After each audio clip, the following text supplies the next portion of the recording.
4 गली चरगली मंगाई, चढ़ा काठ की घोड़ी, चारों कोने आग लगाई, फूंक दिया जसो। जब मनुष्य शरीर छोड़ता है, उसकी मृत्यु के बाद 4 गज कपड़ा मंगाकर और चिट्ठी जिस पर मुर्दे को लिटाते हैं, उस पे लिटाकर लोग शमशान घाट ले जाते हैं और उस व्यक्ति को इस तरह जला दिया जाता है जैसे होली में आग लगा के लोग जला देते हैं। उसी तरह है लोग आदमी की लाश को जलाकर भस्म करते हैं। कुछ दिन के लिए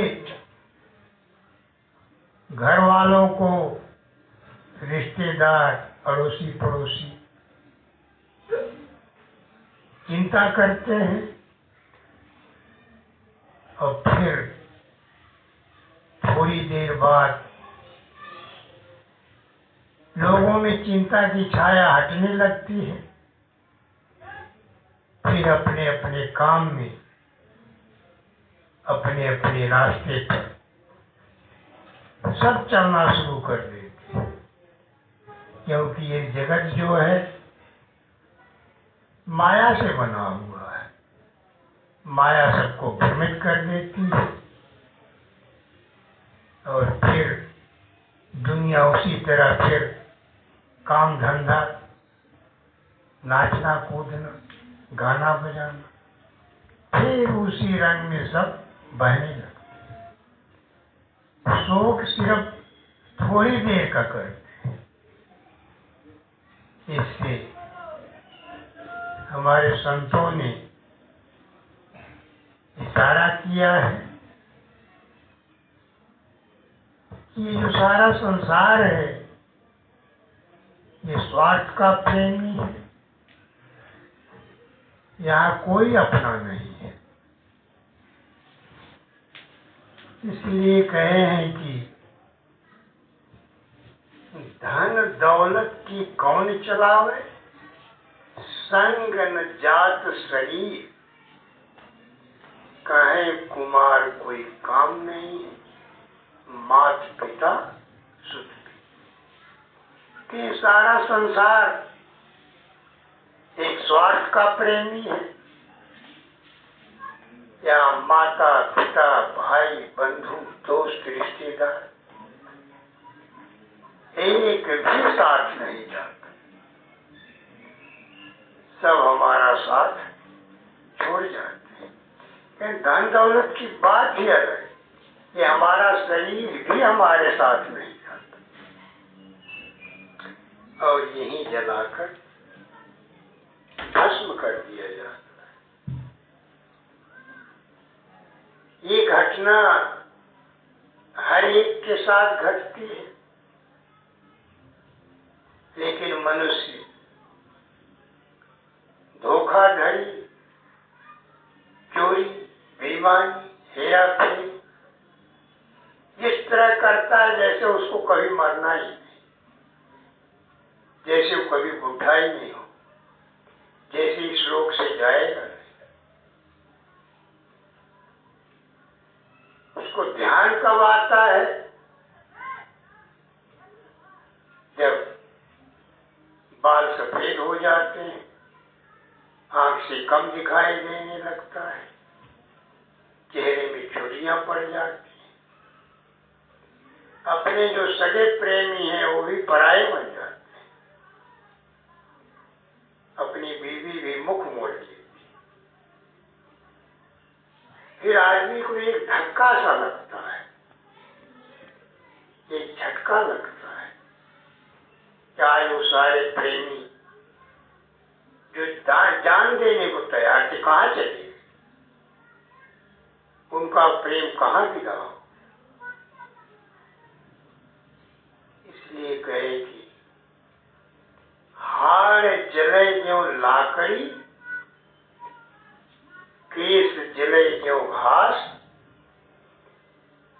सब जग जलता देखकर हुए कबीर उदास। ये सदगुरु कबीर साहब इस जगत में आए तो लोगों को मरता हुआ देखकर वो बड़े उदास हो जाते हैं, बड़ी चिंता में पड़ जाते हैं। ये लोगों को बताना चाहते हैं कि मुर्दों का देश ये अपना देश नहीं है। यहाँ न कोई रहा है न कोई रहेगा। कि बारी बारी अपनी चले प्यारे में और तेरी बारी जीवरे नेरे आवे। कि यहाँ हमारे दोस्त, रिश्तेदार, परिवार वाले सब बारी बारी इस लोक से चले जाते हैं। और ये देखकर जो विचारवान होता है वो सोचने के लिए विवश हो जाता है कि अंत में हमारी भी यही दशा होगी, हम भी एक दिन जला के राख के ढेर कर दिए जाए। जिस तरह हमने अपने माता पिता, रिश्तेदार को चारपाई से उठाकर नीचे रख दिया था, अंत में हमें भी नीचे रख दिया जाएगा। चाहे हम चपरासी हो, चाहे थानेदार हो, चाहे सुपरिंटेंडेंट हो, चाहे मिनिस्टर हो, चाहे प्रधानमंत्री हो, चाहे राष्ट्रपति हो, अंत सबका इसी तरह होता है। सबको बिस्तर से उतार कर जमीन पर रख दिया जाता है और अंत में उसको जला के राख का ढेर कर देते हैं। इसलिए हम सबको धर्म के मार्ग पर चलने का प्रयास करना चाहिए, क्योंकि ये संसार जो है इसमें कर्म का विधान चलता है। काल में कर्म का विधान बना रखा है। इसलिए जो जैसा कर्म करता है उसी के अनुसार इसको फल मिलता है। कहे कि कर्म प्रधान विश्व रचि राखा, जो जस करे सो तस फल जाता। इस संसार में कर्म प्रधान है और यहाँ जो जैसा कर्म करता है उसको वैसा ही फल मिलता है। इसलिए हमें होशियार रहकर इस संसार में कदम रखना है, क्योंकि यहाँ कदम कदम पर धोखा है। यदि हम होशियार होकर नहीं चलेंगे तो कर्म के बंधन में बांध दिए जाए। कबीर रसरी पाँव में कह सोए सुख चैन, और श्वास नगारा कूंच का बाजत है दिन में। कबीर साहब ने कहा कि हे मनुष्य, तेरे पांव में काल की रस्सी बांध दी गई है, कहे तू क्यों निश्चिंत सो रहा है? तेरा श्वास रूपी नगारा तुझे चेतावनी दे रहा है कि हर पल हर क्षण तेरी एक एक श्वास खत्म होती है और तू है, तुझे कोई फिक्र नहीं,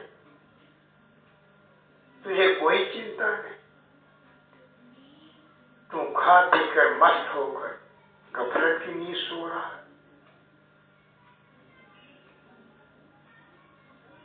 इसलिए हमारे चंद संतों ने चेतावनी दी कि संसार में जो भी गफलत की नींद सोया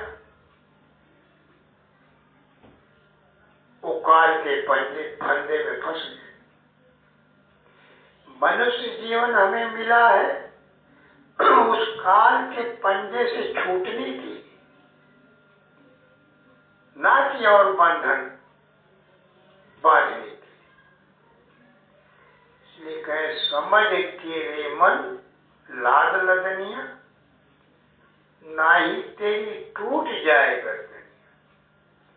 कहे पीना है तो यही पी ले, आगे देश निपनिया, समझ के रे मन लाद लदनिया।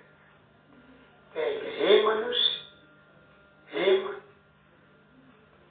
पापों का बोझ सोच समझ के लाद,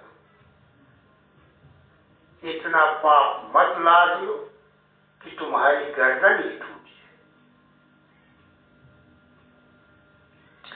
इसलिए हमें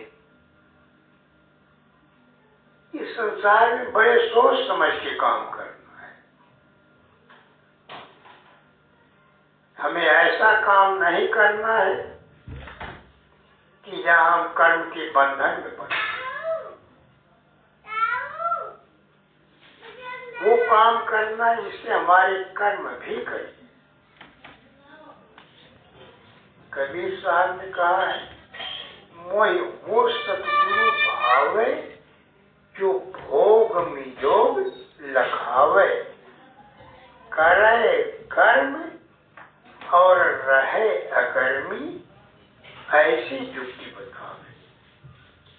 कि हमें ऐसा गुरु चाहिए जो कर्म करके उसको मिटाने की सामर्थ्य रखता हो, क्योंकि कर्म करके जो मिटा नहीं पाया वो कर्म के बंधन में बांध दिया जाए, कर्म ही उसके गले का फंदा बन जाएगा। इसलिए कहें मोय वो सदगुरु भावे जो भोग में योग लखावे, कहे करे कर्म और रहे अकर्मी, ऐसी युक्ति बतावे, सदा आनंद फंद से न्यारा, भोग में योग लखावे। कहे पमन न रोके, नहीं अनहद मुरझावे, यह मन जहां जाए तह निर्भय, समता से ठहरावे।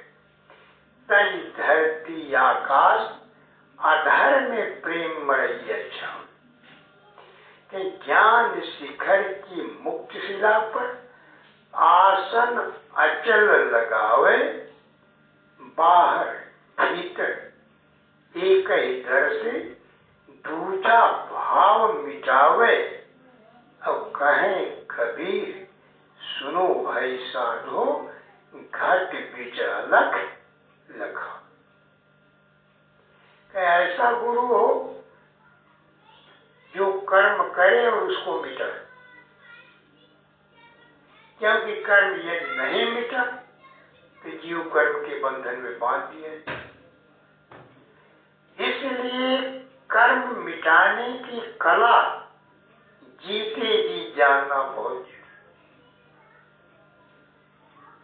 जो जीते जी कर्म मिटाने की कला नहीं जान पाया वो जीवन मरण के बंधन से बच नहीं सकता, और कर्म ही उसके गले का फंदा बन जाए। इसलिए कहे ज्ञान शिखर की मुक्त शिला पर आसन अचल जमावे, बाहर भीतर एक ही दर से दूजा भाव मिटा। क्योंकि वो परमात्मा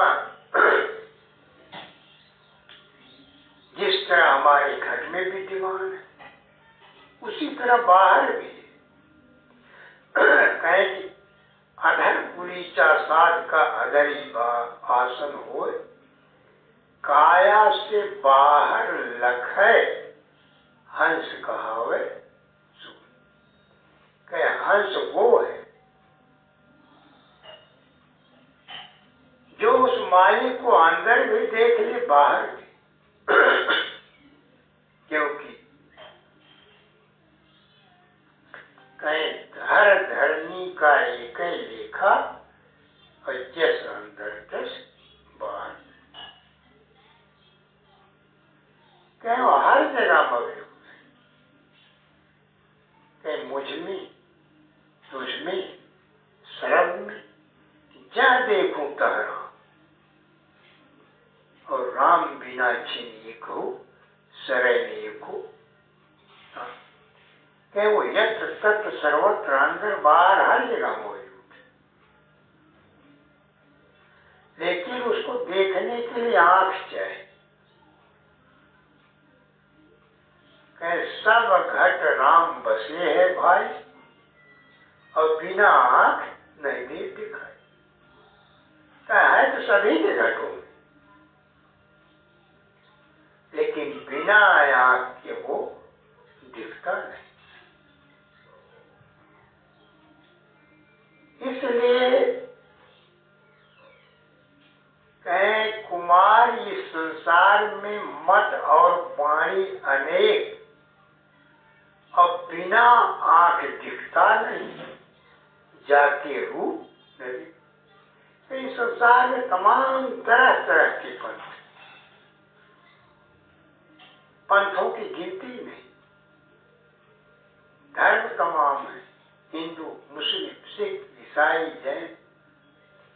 कहीं मंदिर है, कहीं मस्जिद है, कहीं गिरजाघर है, कहीं गुरुद्वारा है।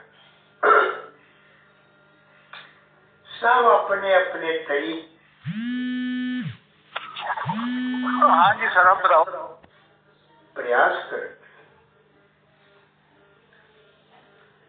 लेकिन यह कहें कि बिना आंख दिखता नहीं, जाके रूप न दे। कहे मत, वाणी, पंथ, रास्ते तमाम है, लेकिन जिस पंथ में उसको देखने की आंख नहीं, उसके सारे नियम, कर्म, धर्म सब ताक पर खड़े रह जाते। वो सारी जिंदगी लख नहीं पाता, सारा जीवन उसका व्यर्थ चला जाता है। क्योंकि आंखियां हर दर्शन की प्यासी। आंखें किसकी प्यासी है? उस सत्पुरुष को देखने की लालायित है। लेकिन जिस पंथ में आंख ही नहीं, उसका सारा पढ़ना, लिखना, साधना, जप, तप, योग, वैराग सब व्यर्थ। क्योंकि बिना आंख के वो लख ही नहीं सकता।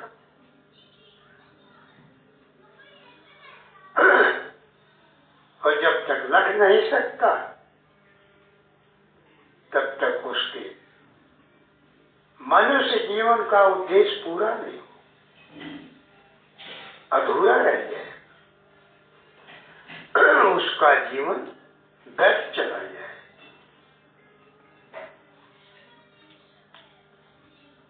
इसलिए वो आंख किस जगह है, किस पंथ में, किस संत के पास, जिससे हम उस मालिक को देख सकते, उसको ढूंढने का प्रयास करना है। क्योंकि संसार में कितने सुंदर सुंदर दृश्य, आंख नहीं है तो आप उसका आनंद नहीं उठा सकते। सुंदरता का, दृश्यों का आनंद कौन उठाता है? आंख। सूरदास उन चीजों का आनंद नहीं उठाता। इसी तरह जिस तरह संसार को देखने की चरम दृष्टि है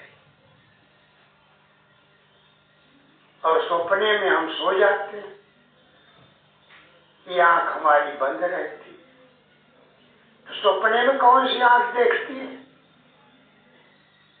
वो भी कोई नेत्र है, क्योंकि ये आंख तो बंद रहती। वो कौन सी आंख है जो स्वप्न में देखती है? वो कौन सा पैर है जो स्वप्न में चलता है? कहीं काया तेरी नगरी में बोलता है कौन, और सोए पीछे सपनों में डोलता है कौन? क्या कभी विचार किया कि शरीर में बोलने वाला कौन है? उसको ढूंढने का प्रयास किया कि मेरे अंदर कौन बोल रहा है?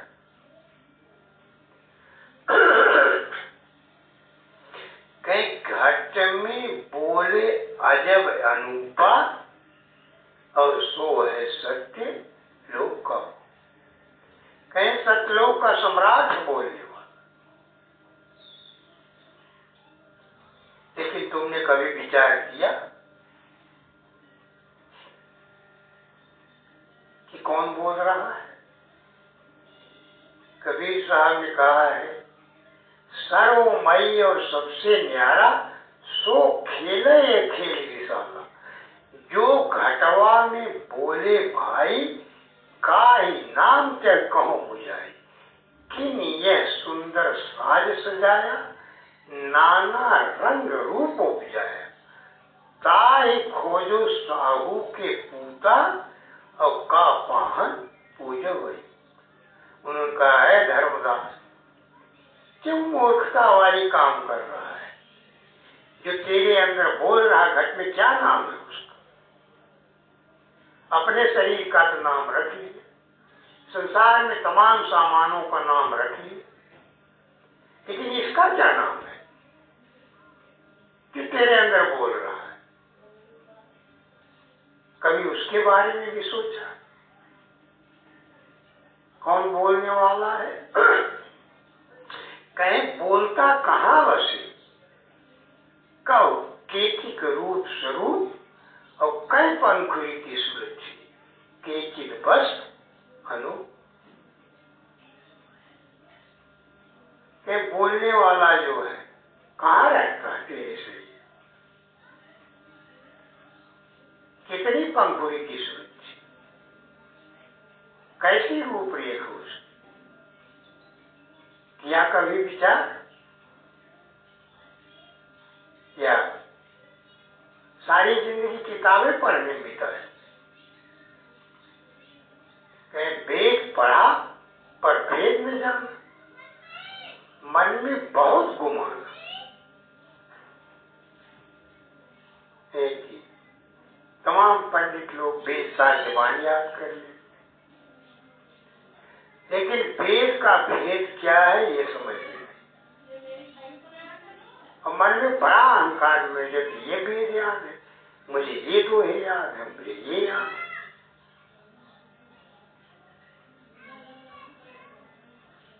वास तमाम किया, लेकिन बोलने वाले को लग नहीं पाए, अपना मनुष्य जीवन व्यर्थ कर। इसलिए हमारे संतों ने लोगों को बार बार समझाने का प्रयास किया है, लेकिन लोग समझ नहीं सके उनके इशारे। लोग किताबें पढ़ने में उलझ गए, वक्ता बन गए।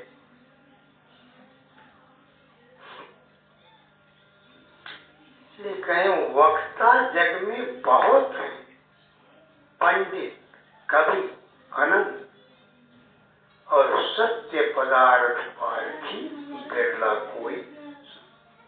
कहीं बोलने वाले एक से एक, कहीं पंडित भी है, कवि है, ज्योतिषी है, शास्त्री है, रामायण के वक्ता है, गीता कहने वाले, ऐसे बहुत लोग हैं। लेकिन वेद शास्त्र किताबें गीता क्या कहें, किस तरह की इशारा हो? कभी इशारे को समझने का प्रयास किया कि सत्य क्या है, सत्य लिखने में आया क्या? यदि नहीं आया तो किताबें पढ़ना व्यर्थ है। कहीं नाम लिया तिन सब लिया, सकल भेद का भेद और नाम बिना नरके पढ़ा, पढ़ता चारों भेद। कहीं चाहे चारों भेद साथ जबानी आता, लेकिन यदि सत्य लिखने में नहीं आया तो सब पढ़ना लिखना व्यर्थ। वो तो तोते की तरह एक रटना हो गया, रट लिया किताब, लेकिन उसका राज हाथ में नहीं है। क्यों नहीं है? क्योंकि भेदी गुरु से मिलन नहीं हुआ। क्योंकि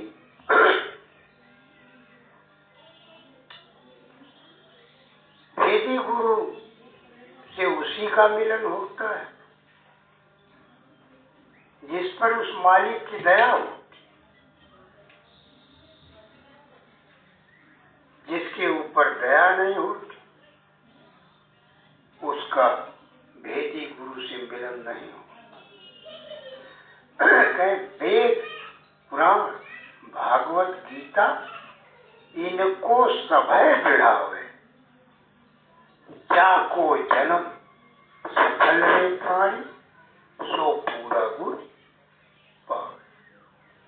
कहीं वेद, शास्त्र, गीता सभी इशारे करते हैं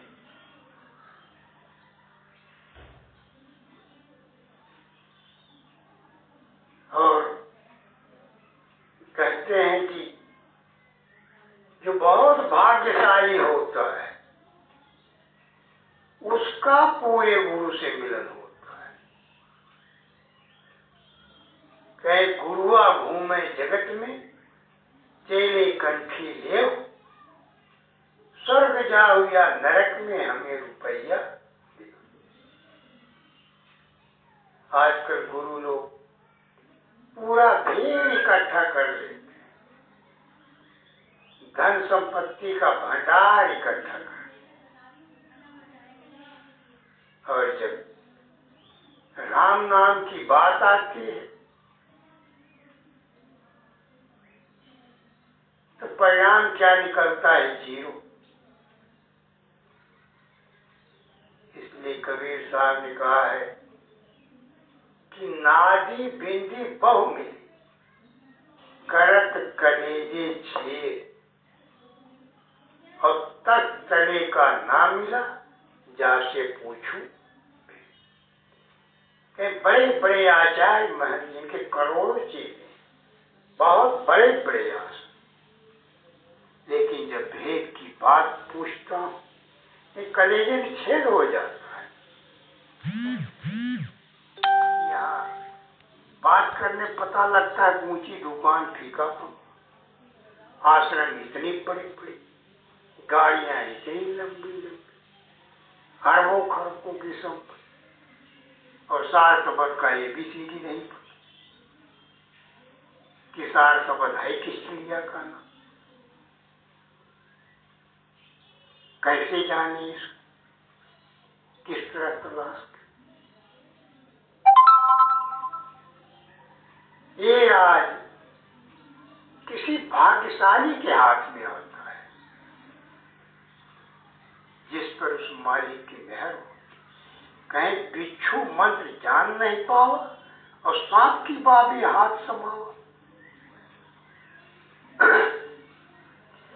कहीं बिच्छू मंत्र जान नहीं पावा, सांप की बाबी हाथ समावा। कहीं कि जो आदमी बिच्छू का भी मतलब थोड़े से जहर उतार नहीं सकता, वो जहरीले नाग के हाथ में बिल में हाथ डाल देता। फिर कहीं मुक्त न होए पड़े सहिदानी, न ही उसकी मुक्ति होती है और अंतकाल औंधे मुख मिल जाता है। इसलिए यहाँ सोच समझ के चलना है। आज का विषय है सबद विहंगम चाल हमारी, और कहें कबीर सबसे